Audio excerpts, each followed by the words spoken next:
यदि संसार में आपको भव सागर से पार जाना है और जिंदगानी सफल बनानी है तो काम करते रहो और नाम ना भूलो।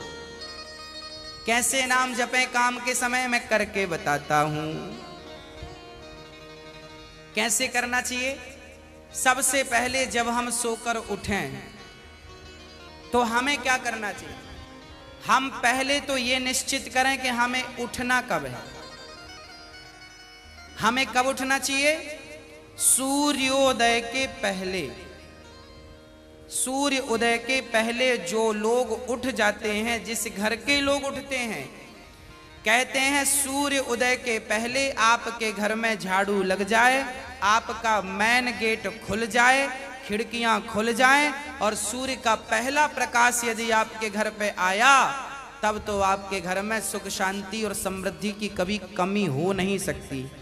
जीवन में दुख वो लोग पाते हैं जिनके 7 बज गए, सूर्य भगवान आ गए, अभी तक दरवाजा नहीं खुले, खिड़कियां नहीं खुली, सो रहे हैं, राक्षस राज अभी सो रहे हैं। 7 बज गए, सूर्य भगवान सिर पे चढ़ रहे हैं, अभी तक आप सो रहे हैं।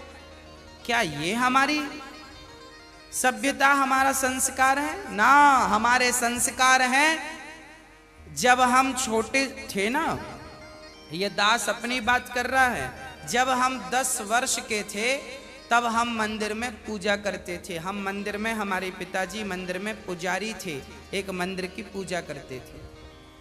तो हम जब 10 साल के थे तब हम 4 बजे स्नान करके 5 बजे पूजा खत्म करके और 5 से 6 बजे तक में सुंदर कांड का रोज पाठ करते थे, हनुमान चालीसा का रोज पाठ करते थे, रोज पाठ करते थे।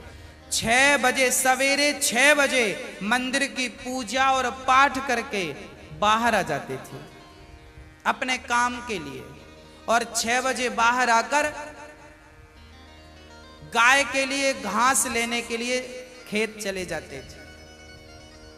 चारा काट करके गाय को खिलाते थे, फिर नाश्ता करते थे, फिर रोटियां, नाश्ते में रोटी और अचार खाते थे। हाँ, कभी गुड़ भी खा लेते थे रोटी के संग। ये दिनचर्या थी। पहला काम हमारा भगवान को धन्यवाद देना होना चाहिए, गौ सेवा होनी चाहिए। ये हमारे संस्कार, हमारा रक्त, हमारे रक्त में है ये। बिना पूजा किए अच्छा ही नहीं लगता। तो क्या करो? सूर्य उदय के पहले, सूर्य भगवान कब उदय हो रहे हैं? लगभग आप 5:30 बजे बिस्तर त्याग दो। बिस्तर त्यागने के पीछे भी कारण कैसा है, कैसे त्यागना है? डायरेक्ट उठ के चलना नहीं है। सबसे पहले जैसे ही आपकी आंख खुले, आंख खोलते ही राम नाम ते ही सुमिरन कीन्हा, हृदय हरस कपि सज्जन चीन्हा, यही सन हठ करी हूं पहचानी, साधु ते हो ही न कारज हानि। हनुमान जी जब लंका में गए और विभीषण की कुटिया पर गए तो विभीषण सवेरे 4 बजे जागे और जागते ही उन्होंने क्या बोला? राम। अर्थात आप जब जागें तो जागते ही राधे कृष्ण, सीताराम, श्रीमन नारायण, भगवान का नाम हरे कृष्ण कृष्ण कृष्ण हरे जपें। भगवान का नाम लेते हुए बिस्तर से उठें, उठकर बैठ जाएं। बिस्तर पर सीधे पड़े थे, उठ के बैठ गए। बैठकर क्या करना है? भगवान का नाम, हे प्रभु आज का दिन आपने दिया उसका धन्यवाद। फिर दोनों हाथ का ऐसे मंथन करना चाहिए और जब हाथ गर्म हो जाए तो फिर हमें हथेली को ऐसे खोलना चाहिए। खोलने के बाद हमें एक मंत्र पढ़ना चाहिए। मंत्र याद ना हो तो आप ऐसा करो, कराग्रे वसते लक्ष्मी, कर मध्य सरस्वती, कर मूले तु गोविंदा, प्रभाते कर दर्शनम। कराग्रे वसते लक्ष्मी, कर के अग्रभाग में लक्ष्मी का वास होता है। यहाँ कराग्रे वसते लक्ष्मी, कर मध्य सरस्वती, यहाँ सरस्वती का वास होता है, और पूरे हाथ में भगवान कृष्ण का, नारायण का वास होता है। कर मूले तो गोविंद। तो दोनों हाथों का मंथन, यहाँ लक्ष्मी का ध्यान सवेरे करेंगे तो आपके घर में लक्ष्मी आएगी, सवेरे से ध्यान होगा। सरस्वती का चिंतन करेंगे तो आपकी वाणी से दिन भर कोई गलत शब्द नहीं निकलेगा, गलत वाक्य नहीं निकलेगा, गलत विचार नहीं निकलेंगे, आपकी वाणी से कोई दुखी नहीं होगा। और गोविंद का ध्यान करेंगे, मेरे नारायण मेरे कृष्ण का ध्यान करेंगे तो आपको सब कुछ मिलेगा। तो पहले दोनों हाथों का मंथन करके दर्शन करें, फिर दोनों हाथों का मंथन करके जब हाथ गर्म हो जाए तो अपने चेहरे पर लगाएं, अपने नेत्रों पे वो हाथ लगाएं। और उसके बाद सबसे पहले उठकर आप अपने बच्चों को ये चीजें समझाएं। सबसे पहले उठकर आप पृथ्वी माता को प्रणाम करें। पृथ्वी माता को, हे पृथ्वी माता, आपका धन्यवाद, आपने हमें एक अवसर दिया है। आपके ऊपर हम कितना पाप करते हैं, हाँ, मलमूत्र जैसी गंदगी त्यागने के लिए हम मजबूर हैं। माँ हमें क्षमा करना, पृथ्वी माँ को प्रणाम करना चाहिए। उसके बाद आप अपना पांव बिस्तर के नीचे रखें, हाँ, उसके बाद बिस्तर के नीचे पांव रखें। और सबसे पहले सवेरे बढ़िया सा पानी पेट भर के पीना चाहिए। मैं थोड़ा स्वास्थ्य की बात भी आपके लिए कर दूं। बच्चों को तो जानकर रात के तांबे का बर्तन, जानते हैं, कॉपर, तांबे के लोटे में धुलकर पानी भर दो, उसे ढक दो, और वही तांबे के बर्तन में जो रात भर से पानी पड़ा था उस पानी को सवेरे बच्चों को पिलाओ। वो तांबे के पात्र का जब पानी बच्चे पिएंगे तो वो बच्चों की बुद्धि प्रखर होगी, बच्चे प्रखर बुद्धि वाले होंगे। यदि आपके घर में चांदी का सिक्का है तो आप लोटे पर चांदी का सिक्का भी डाल सकते हैं, नहीं है तो कोई बात नहीं। चांदी का सिक्का जब लोटे पे डालेंगे और उसमें पानी भरेंगे, पानी का स्पर्श चांदी और तांबे से जब होता है तो पानी शुद्ध हो जाता है, पानी के दोष समाप्त हो जाते हैं और पानी की शक्ति बढ़ जाती है। अरे फिल्टर करने वाली मशीनें जो आपने घर में लगवा रखी हैं, आरओ, ये क्या करते हैं? ये पानी वेग से जाता है, टकराता है, टकराने से पानी की शक्ति घटती और बढ़ती है। सबसे ज्यादा शक्तिशाली पानी कौन सा? झरने का पानी। गंगा का पानी शक्तिशाली क्यों है? क्योंकि वो हजारों किलोमीटर की यात्रा करता है, पानी पत्थर से टकराता है, उसकी शक्ति बढ़ जाती है। तो चांदी और कॉपर की जब पानी स्पर्श करता है तो उसकी शक्ति बढ़ जाती है। वो पानी आप अपने बच्चों को पिलाएं, आप पिएं। 1 लीटर पानी सुबह बच्चों को पिलाएं उठकर, और बच्चों को जब पानी पिलाएंगे पेट में पानी जाएगा तो पेट की सारी गंदगी साफ होगी। आप अपनी क्रियाओं से निवृत्त हों और उसके बाद आप स्वच्छ कपड़े पहने और सबसे पहले हिंदू परंपरा के अनुसार 1 लोटे में जल भरें, तांबे के लोटे में, और सबसे पहले बच्चों के हाथ से 1 लोटा जल सूर्य भगवान को चढ़वाएं। जिसकी बुद्धि बिल्कुल शून्य है, जिन बच्चों की बुद्धि कम है या शून्य है, ऐसे बच्चे यदि जल चढ़ाएं तो उनकी बुद्धि प्रखर हो जाती है सूर्य नारायण की कृपा से। आप सभी बच्चों को, हम सब हिंदुओं को, चाहे वो स्त्री हो या पुरुष हो, बालक हो या बालिका हो, सबको सूर्य भगवान को जल चढ़ाना चाहिए। कैसे चढ़ाएं? ओम सूर्याय नमः, आदित्याय नमः, भौमाय नमः, खगाय नमः, भास्कराय नमः। सूर्य भगवान के 12 नाम आप ले लीजिए और जल चढ़ाइए, सूर्य भगवान को प्रणाम कीजिए, खड़े खड़े 7 बार घूम जाइए, प्रदक्षिणा कीजिए। सूर्य भगवान की 7 परिक्रमा होती हैं, 7 प्रदक्षिणा कीजिए सूर्य भगवान की। और उसके बाद यदि आप पति पत्नी में कोई खटापटी चल रही है, झगड़ा चल रहा है, तो आप भी जल चढ़ाएं सूर्य भगवान को, पर उसमें आप थोड़ा सा गुड़ डाल लें, गुड़, मीठा पानी। जब मीठा जल चढ़ाएंगे सूर्य भगवान को तो आपके रिश्तों में मिठास बनी रहेगी। और मैं आपको बता दूं कि आप अपने बच्चों को जो जल चढ़वाएं वो सादा जल ना चढ़वाएं, उसमें थोड़ी कुमकुम डाल लो, रोली लाल कर लो पानी को, लाल पानी सूर्य भगवान को चढ़ाओ। रंगीन पानी सूर्य भगवान को, या चंदन घिस के डाल लो, एक केसर का पत्ता डाल लो, ऐसा रंगीन पानी जब सूर्य भगवान को चढ़ाएंगे तो आपके जीवन में भी नाना प्रकार के भक्ति के रंग, प्रेम के रंग, ज्ञान के रंग चढ़ेंगे।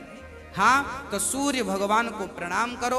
उसके बाद आप अपने घर से, जो आपके मंदिर हैं घर पे, ठाकुर जी को बढ़िया पूजन करो। एक थाली साफ करो, थाली में बढ़िया सा एक स्टार बनाओ, चंदन का स्टार बनाओ, चंदन से स्टार बनाओ। उस स्टार, चंदन से स्टार बनाकर बीच में ओम ओम ओम लिखना चाहिए। और फिर जो खंड बचेंगे ना, स्टार बनाएंगे तो बीच में ओम लिखेंगे। आजू बाजू जो खंड बचेंगे उनमें आपको लिखना है, या तो आप लिखें श्री राधा कृष्णाभ्याम नमः, या तो आप लिखें श्रीमन नारायण, है ना। आपके जो भी इष्ट हैं उनका नाम लिखें। श्री राधा, एक खंड में लिखें श्री, फिर एक में रा, फिर धा, फिर राधा हो गया, फिर श्री कृष्णाभ्याम नमः ऐसा लिखें। श्री सीतारामाभ्याम नमः भी लिख सकते हैं। ऐसा लिख के फिर लड्डू गोपाल जी को उस पर बिठाओ। ठाकुर जी आपके घर पे होंगे ना, लड्डू गोपाल जी।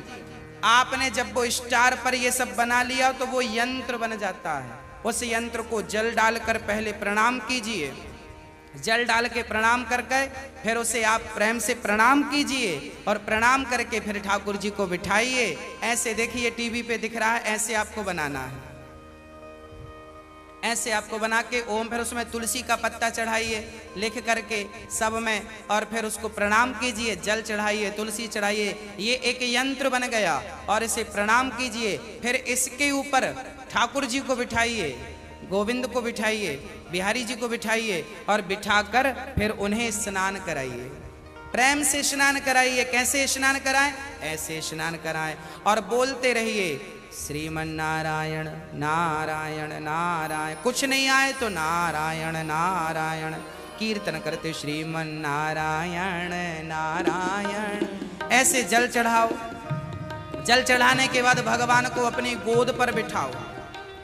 अपनी गोद पर बिठाकर बड़े प्रेम से उन्हें बढ़िया कपड़े से पोंछो, साफ करो। बच्चे को भी आप नहला के पोंछते हैं, बच्चे को बढ़िया पोंछिए, उन्हें साफ करिए। और जब भगवान को आप बढ़िया से साफ करें, उसके बाद उन्हें उनकी आसन पर बिठावें, और आसन पर बिठाने के बाद उनको फिर बढ़िया से वस्त्र पहनावें, और वस्त्र पहनाने के बाद उनका श्रृंगार करें। श्रृंगार करने के बाद जब पूरा श्रृंगार हो जाए तो ठाकुर जी को दर्पण दिखावें, है ना। फिर भगवान जी को दर्पण, आप लोग भी दर्पण देखते हैं कि नहीं? ऐसे ही ठाकुर जी को दर्पण दिखाना चाहिए। प्रभु देखिए, आज दास ने आपका ऐसे श्रृंगार किया है, ये आपका श्रृंगार है, ऐसे दर्पण दिखाओ भगवान को। हाँ, भगवान को बढ़िया सा दर्पण दिखाओ। भगवान को दर्पण दिखाकर फिर उनको प्रणाम करो, और प्रणाम करते हुए कहो त्वमेव माता। बोलो मेरे संग सभी लोग, बोलो त्वमेव माता च पिता त्वमेव, त्वमेव बन्धुश्च सखा त्वमेव, त्वमेव विद्या द्रविडं त्वमेव, त्वमेव सर्वं मम देव देव। हाथ जोड़कर भगवान से कहो, हे प्रभु आप ही हमारी माँ हैं, हे प्रभु आप ही हमारे पिता हैं, हे गोविंद आपके सिवा हमारा इस सृष्टि में कोई नहीं है। हे प्रभु, माना कि मैं अपराधी हूँ, माना कि मैं पापी हूँ, पर मुझे स्वीकार करना आपका ही काम है भगवान। हे नाथ, मैं आपको कभी भूलूं नहीं। एक बार जरा सभी बोलिए, हे नाथ मैं आपको कभी भूलूं नहीं, हे नाथ मैं आपको कभी भूलूं नहीं। हे प्रभु, मैं सदा आपका स्मरण करता रहूं, सदा आपका चिंतन करता रहूं। हे नाथ, मैं आपको कभी भूलूं नहीं। ऐसी हमें प्रार्थना करनी चाहिए, भगवान को प्रणाम करना चाहिए, बढ़िया सी आरती उतारनी चाहिए, बढ़िया सा भोग लगाना चाहिए। और बढ़िया आरती उतार कर देखो, भोग भगवान को कई लोग ना भोग ऐसी रख देते हैं, ऐसे नहीं, भगवान को एक एक तोड़ करके जैसे हम बच्चों को खिलाते वैसे हमें खिलाना चाहिए। भोग ऐसे लगाना चाहिए। खिलाओ 5 बार, कम से कम 5 कौर तो खिलाओ, खिलाओ भगवान को।